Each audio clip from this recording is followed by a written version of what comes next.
तो प्रथम लेख में अशोक ने जीव हत्या निषेध के बारे में बताया है, यानी कि जीवों की हत्या ना किया जाए।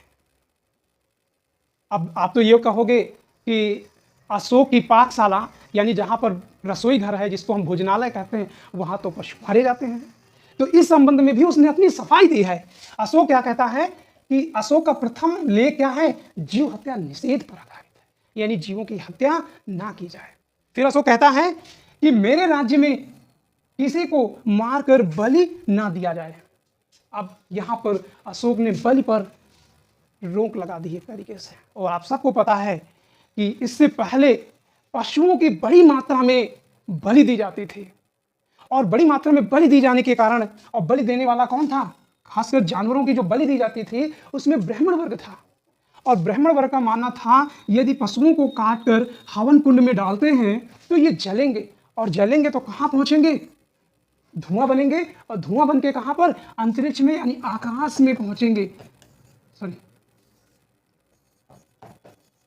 आकाश में। और जब आकाश में पहुंचेंगे तो क्या होगा, ईश्वर को भोग लगेगा, क्योंकि उनका मानना था ईश्वर ऊपर है। और पहली ही लाइन में यानी इन दीर्घ शिलालेखों में अशोक ने कह दिया कि मेरे राज्य में किसी को मारकर बलि न दिया जाए। तो ब्राह्मण तो नाराज होंगे, ठीक है। खैर, पहले राजा की पाकशाला में प्रतिदिन जीव मांस के लिए मारे जाते थे, लेकिन अब इस लेख लिखे जाने के कारण सिर्फ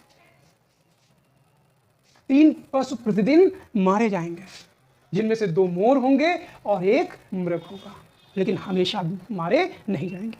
कहने का मतलब यह है कि पूरी तरीके से पशुओं की हत्या पर उसने प्रतिबंध लगा दिया, लेकिन एकाएक किसी चीज को परिवर्तित नहीं किया जा सकता है। राजा ने अपनी पाकशाला का मतलब है रसोई घर, और इस कारण उसने शुरुआत में क्या किया, 2 मोर और 1 मृग की हत्या करने के लिए कहा कि इतना कर सकते हैं, लेकिन आने वाले समय में इनको भी मारा नहीं जाएगा।